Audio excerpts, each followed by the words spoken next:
Hi, എല്ലാവർക്കും നമസ്കാരം. എല്ലാവരെയും കുക്കൂത്ത് സോഫിലേക്ക് സ്വാഗതം ചെയ്യുന്നു. ഇന്ന് ഞാനൊരു പാവയ്ക്ക തീയലാണ് വെക്കുന്നത്. ഞാനൊരു പ്രത്യേക രീതിയിലാണ് ഈ തീയൽ വെക്കുന്നത്. അല്പം ചേരുവകളിലൊക്കെ വ്യത്യാസമുണ്ട്. വളരെ രുചികരമായ ഈ തീയൽ നിങ്ങളൊന്ന് വെച്ച് നോക്കണം. പാവയ്ക്ക ഇഷ്ടമില്ലാത്തവർ പോലും ഈ പാവയ്ക്ക തീയൽ കൂട്ടി ചോറുണ്ണും. അത്രയ്ക്ക് രുചികരമാണ് ഈ പാവയ്ക്ക തീയലിന്. ഈ വീഡിയോ നിങ്ങൾ മുഴുവൻ കാണണം. ഇത് കണ്ടു നോക്കിയിട്ട് ഈ രീതിയിൽ തന്നെയൊന്ന് പാവയ്ക്ക തീയൽ വെച്ച് നോക്കണം. ഈ പാവയ്ക്ക തീയലിൻ്റെ ചേരുവകളും ഇതിന് എന്തൊക്കെ വേണമെന്നും നമുക്കൊന്ന് നോക്കാം. ഒരു മീഡിയം പാവയ്ക്ക എടുത്തിട്ടുണ്ട്. ഇത് കഴുകി വെച്ചിരിക്കുന്നതാണ്. അതിൻ്റെ അകത്തെ കുരുവും പാടയും എല്ലാം കളഞ്ഞ് ചെറുതായിട്ട് അരിഞ്ഞെടുക്കണം. നമ്മൾ മെഴുക്ക് വരട്ടിക്കും തീയലിനൊക്കെ വെക്കുന്ന ഒരു രീതിയിൽ അരിച്ചിലുണ്ടല്ലോ, അതുപോലെ അരിഞ്ഞെടുക്കണം. 2 പച്ചമുളക്, ഒരു 15ഓളം ചുവന്നുള്ളി, ഒരു നാരങ്ങ വലിപ്പം വാളംപുളി, ഇത് കുതിരാനായിട്ട് വെള്ളമൊഴിച്ച് വെക്കണം.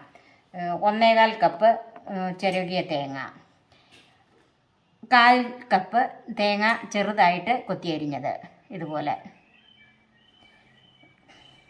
6 ചുവന്ന മുളക്, 1.25 ടേബിൾ സ്പൂൺ മല്ലി മുഴുവനോടെ, 1/4 ടീസ്പൂൺ കുരുമുളക് പൊടി, 1/2 ടീസ്പൂൺ കാശ്മീരി മുളക് പൊടി, 1/2 ടീസ്പൂൺ കടുക്, 1/4 ടീസ്പൂൺ ഉലുവ, 1 ടേബിൾ സ്പൂൺ ശർക്കര എടുത്തിട്ടുണ്ട്. പാവയ്ക്കയുടെ രുചിയും പുളിയും എല്ലാം അനുസരിച്ച് വേണം നമുക്ക് ശർക്കര ചേർക്കാനായിട്ട്. അത് ചേർക്കുമ്പോൾ എന്തോരം ചേർത്തെന്ന് പറയാം. കറിവേപ്പില, ഉപ്പ്, വെളിച്ചെണ്ണ, വെള്ളം.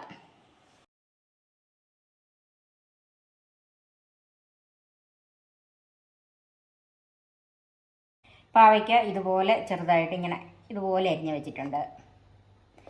പച്ചമുളക് കീറി വെച്ചിട്ടുണ്ട്. ഇതുപോലെ ചുമന്നുള്ളിയും ഇതുപോലെ കീറി വെച്ചിട്ടുണ്ട്. അതായത് 2ആയിട്ടും 3ആയിട്ടും വലുപ്പത്തിനനുസരിച്ച് കീറി വെച്ചിട്ടുണ്ട്.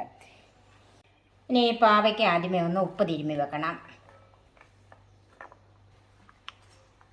കുറച്ച് ഉപ്പ് ചേർക്കാം.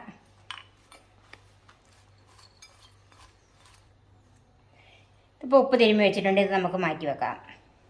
ആദ്യമേ നമുക്ക് തീയലിനുള്ള തേങ്ങ ഒന്ന് വറുത്തെടുക്കണം. അതിന് ചൂടായ പാനിലേക്ക് തേങ്ങ ചേർക്കാം. ആദ്യമേ ഇതൊന്ന് ഹൈ ഫ്ലെയിമിൽ വെക്കുക. ആദ്യമേ ഇതിൻ്റെ വെള്ളം ഒന്ന് വറ്റിച്ചെടുക്കണം. അതായത് ഇപ്പോൾ കുറേ ഈർപ്പം ഉണ്ടല്ലോ ഈ തേങ്ങയ്ക്കകത്ത്, അതൊന്ന് വറ്റി വരണം.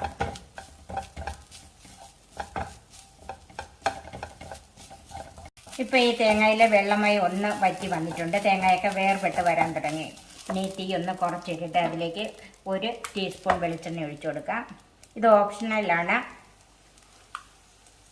വെളിച്ചെണ്ണ ഒഴിച്ച് അതിൽ വറുക്കുകയാണെങ്കിൽ അതിന് നല്ലൊരു ടേസ്റ്റ് ഉണ്ടാകും ഇതിൻ്റെ അരപ്പിന്. ഒപ്പം ഇതിലേക്ക് മല്ലി ചേർക്കാം. മുഴുവനോടെയുള്ള മല്ലിയാണെങ്കിൽ ഇപ്പം ചേർക്കാവുള്ളൂ, അല്ലെങ്കിൽ കുറേ കൂടെ കഴിഞ്ഞിട്ട് ചേർത്താൽ മതി. ഇതിലേക്ക് വറ്റൽമുളകും ചേർക്കാം. ഒന്ന് മുറിച്ചിട്ട് കൊടുക്കുക. ഇനി ഇത് ഇടയ്ക്ക് തീ ഒന്ന് മീഡിയം ഫ്ലെയിമിലാക്കുക. വീണ്ടും കുറച്ചിടുക. തേങ്ങ നന്നായിട്ട്, തീയലിൻ്റെയൊക്കെ വറവറിയാമല്ലോ, തേങ്ങ നന്നായിട്ട് മൂത്ത് വരണം. എന്നാൽ കരിഞ്ഞു പോവുകയും ചെയ്യരുത്. അതിനാണ് തീ കൂട്ടിയും കുറച്ചിട്ട് കൊടുക്കണമെന്ന് പറയുന്നത്.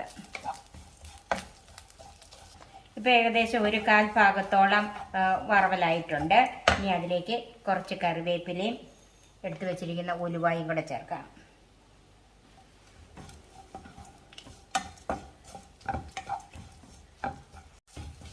ഇപ്പോൾ ഇത് ഏകദേശം 1/4 ഭാഗത്തോളം മൂപ്പായിട്ടുണ്ട്. ഇനി ഇത് തീ കുറച്ച് തന്നെ ഇട്ട് മൂപ്പിച്ചെടുക്കണം. ഇനി തീ കൂട്ടരുത്. ഇനി തീ കൂട്ടിയാൽ പെട്ടെന്ന് കരിഞ്ഞു പോകും. അപ്പം നമ്മൾ എണ്ണയും കൂടെ ചേർത്തിട്ടുള്ളത് കൊണ്ട് അല്പം എണ്ണമയം ഒക്കെ അതിൻ്റെ അകത്തുണ്ട്. പിന്നെ ചില തേങ്ങയ്ക്ക് നന്നായിട്ട് എണ്ണമയം ഉണ്ട്, ചില തേങ്ങയ്ക്ക് അത്ര എണ്ണമയം കാണില്ല. അപ്പം നമ്മൾ ഒരല്പം വെളിച്ചെണ്ണ ഒഴിച്ചു കൊടുക്കുന്നതാണ് ഈ തീയലിൻ്റെ കൂട്ടിന് വറുത്തെടുക്കുമ്പോൾ ഏറ്റവും രുചിയുള്ളത്. ഇനി നമുക്ക് സാവധാനം ഇത് വറുത്തെടുക്കാം. തീ കുറച്ച് വെച്ച് തന്നെ വറുക്കണം. ഇപ്പം ഏകദേശം മൂപ്പായി വരുന്നുണ്ട്. ഇനി ഈ സമയത്താണ് നമ്മൾ പൊടികളാണ് ചേർക്കുന്നതെങ്കിൽ ഈ സമയത്ത് പൊടികൾ ചേർക്കേണ്ടത്. ഇതിൻ്റെ അകത്തിട്ട് ഞാൻ മഞ്ഞൾപ്പൊടി, ഒരല്പം മഞ്ഞൾപ്പൊടി മാറ്റി വെച്ചിട്ടുണ്ട്, മുളക് പൊടി,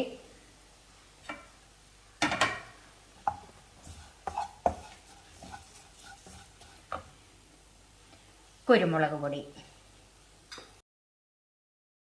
മഞ്ഞൾപ്പൊടി ഞാൻ എടുത്ത് വെക്കാനായിട്ട് മറന്നുപോയി, എടുത്ത് മാറ്റി വെച്ചിട്ടുണ്ട്, ഇങ്ങോട്ട് അടുത്തോട്ട് എടുത്ത് വെച്ചില്ല. അതുകൊണ്ടാണ് മഞ്ഞൾപ്പൊടിയുടെ കാര്യം ആദ്യം വിട്ടുപോയത്. ഇതിൻ്റെ അകത്തോട്ട് ഞാൻ 3/4 ടീസ്പൂൺ മഞ്ഞൾപ്പൊടിയാണ് എടുത്തിരിക്കുന്നത്. അതിൽ 1/2 ടീസ്പൂൺ മഞ്ഞൾപ്പൊടിയും ഇതിൻ്റെ അകത്ത് ചേർത്തിട്ടുണ്ട്. കൂട്ട് നന്നായിട്ട് മൂത്ത് വരുന്നു. ഇനി നമുക്ക് തീ ഓഫ് ചെയ്യാം. ഓഫ് ചെയ്തിട്ട് ഒന്നുകിൽ ഈ പാത്രത്തിൽ നിന്ന് മാറ്റി വെക്കണം, അല്ലെങ്കിൽ ഈ പാത്രത്തിൽ ഏകദേശം ഒരു 3 മിനിറ്റെങ്കിലും ഈ പാത്രത്തിൽ വെച്ച് തന്നെ ഇങ്ങനെ ഇളക്കിക്കൊണ്ടിരിക്കണം, അല്ലെങ്കിൽ ഇത് കരിഞ്ഞു പോകും. തേങ്ങാക്കൂട്ട് വറുത്ത് ചൂടാറാനായിട്ട് മാറ്റി വെച്ചിട്ടുണ്ട്. ഇനി നമുക്ക് ബാക്കി വഴറ്റിയെടുക്കാം. അതിന് ചൂടായ ഒരു പാനിലേക്ക് വെളിച്ചെണ്ണ ഒഴിക്കാം.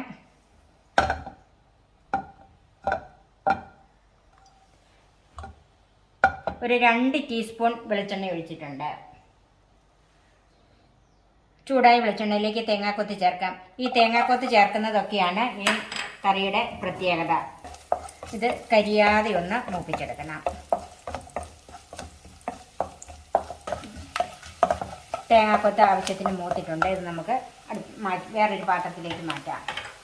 തേങ്ങ വറുത്തതിൻ്റെ ബാക്കി കുറച്ച് എണ്ണയുണ്ട്. അതിലേക്ക് ആദ്യമേ ഉപ്പ് തിരുമ്മി വെച്ചിരിക്കുന്ന ഈ പാവയ്ക്ക ഒന്ന് വഴറ്റിയെടുക്കണം.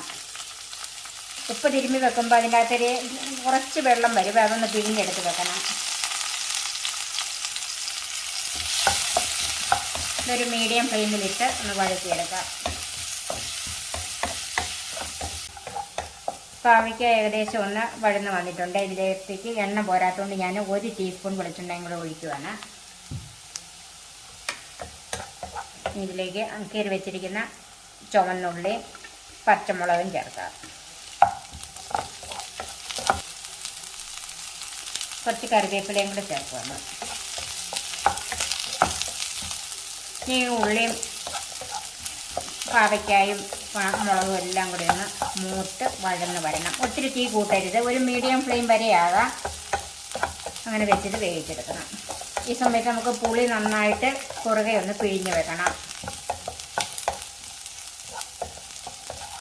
പാവയ്ക്കായും ഉള്ളിയും ഏകദേശം ഒന്ന് വഴന്ന് വന്നിട്ടുണ്ട്. നമ്മൾ മാറ്റി വെച്ചിരിക്കുന്ന ബാക്കി മഞ്ഞൾപ്പൊടി ഉണ്ടല്ലോ, അത് ഇതിലേക്ക് ചേർക്കാം. നമ്മൾ ചേർത്ത മഞ്ഞൾപ്പൊടിയൊക്കെ ഒന്ന് മൂത്ത് വന്നിട്ടുണ്ട്. അതിലേക്ക് പുളി പിഴിഞ്ഞ് വെച്ചത് ഒഴിക്കാം.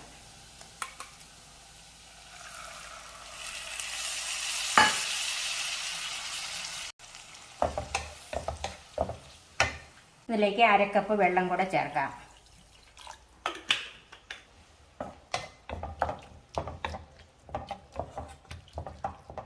പാവയ്ക്കായ്ക്ക് ഉപ്പ് തിരുമ്മി വെച്ചിരുന്നതാണ്. ഇതിൻ്റെ ഉപ്പൊന്ന് നോക്കിയിട്ട് പോരെങ്കിൽ അല്പം ഉപ്പും കൂടെ ഇപ്പം ഇട്ട് കൊടുക്കണം.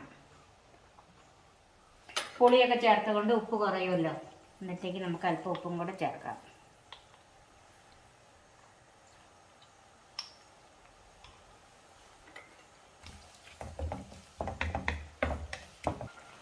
ഒന്ന് അടച്ച് വെച്ച് വേവിക്കാം. ഇപ്പം ഇത് നന്നായിട്ട് തിളച്ചിട്ടുണ്ട്. തീ ഒന്ന് കുറച്ചിട്ട് വേവിച്ചെടുക്കാം. തേങ്ങ മൂപ്പിച്ച് വെച്ചത് ചൂടാറിയിട്ടുണ്ട്. ഇതൊന്ന് അരച്ചെടുക്കാം.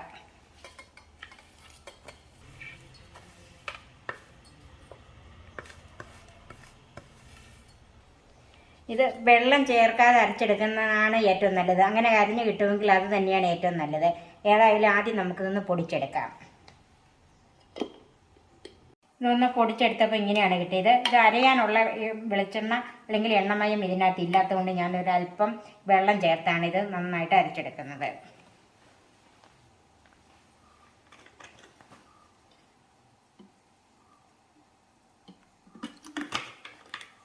എന്നിട്ട് പേസ്റ്റായിട്ട് അരച്ചെടുക്കണം.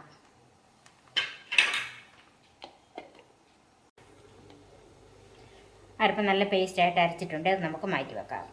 നമുക്ക് പാവയ്ക്കയുടെ വേവ് എന്തായെന്ന് നോക്കാം. പാവയ്ക്ക ഒരല്പം കൂടെ വേകാനുണ്ട്. ഇതിലേക്ക് വറുത്ത് വെച്ചിരിക്കുന്ന തേങ്ങാക്കൊത്ത് ചേർക്കാം. ഇനി കുറഞ്ഞ തീയിലിട്ട് വേവിച്ചെടുക്കാം.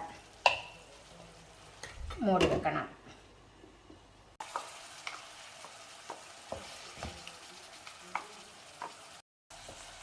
പാവയ്ക്ക നന്നായിട്ട് മുറിഞ്ഞ് പോരുന്നുണ്ട്. അപ്പോഴത്തേക്കും പാവയ്ക്ക നന്നായിട്ട് വെന്തിട്ടുണ്ട്.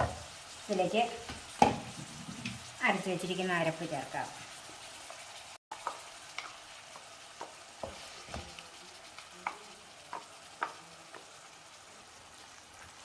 ജാറ് കഴുകി കുറച്ച് വെള്ളം കൂടെ ചേർക്കാം. നന്നായിട്ടൊന്ന് മിക്സ് ചെയ്യാം. ഉപ്പും പുളിയൊക്കെ ഒന്ന് നോക്കണം. അല്പം ഉപ്പ് കൂടെ ചേർക്കാം.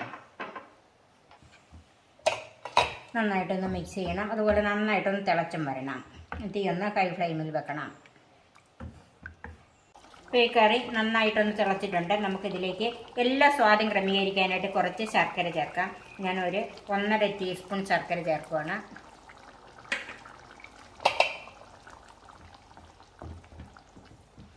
ശർക്കര നന്നായിട്ടൊന്ന് അലിഞ്ഞു വരണം.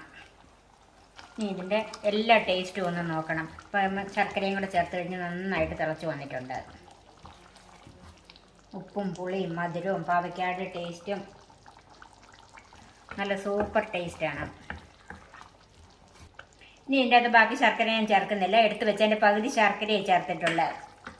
ഇപ്പം നന്നായിട്ട് തിളച്ച് എല്ലാ ടേസ്റ്റും ഇറങ്ങി നന്നായിട്ടൊന്ന് കുറുകി വന്നിട്ടുണ്ട്. തീയൽ ഒത്തിരി നീളമുള്ളതല്ലല്ലോ തീയൽ, ഒരല്പം കുറുകിയിരിക്കുന്നത്. ഇനി നമുക്കിത് മാറ്റി വെച്ചിട്ട് കടുക് വറുക്കാം. പാൻ ചൂടായി അതിലേക്ക് വെളിച്ചെണ്ണ ഒഴിക്കാം. പിന്നെ കുറച്ച് എണ്ണ ചേർത്തതുകൊണ്ട് ഒരു 1.5 ടീസ്പൂൺ വെളിച്ചെണ്ണ ഇപ്പം കടുക് വറുക്കാൻ എടുക്കുന്നുണ്ട്. വെളിച്ചെണ്ണ ചൂടായി അതിലേക്ക് കടുക് ചേർക്കാം.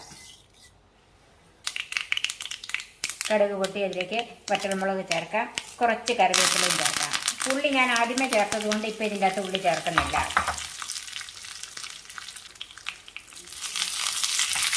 മുളകും കറിവേപ്പിലയൊക്കെ മൂത്തിട്ടുണ്ട്. തീ ഓഫ് ചെയ്യാം. കടുക് വറുത്തത് നമുക്ക് കറിയിലേക്ക് ചേർക്കാം. ഞാൻ അല്പം ഗാർണിഷിന് വേണ്ടി മാറ്റി വെച്ചിട്ടുണ്ട്.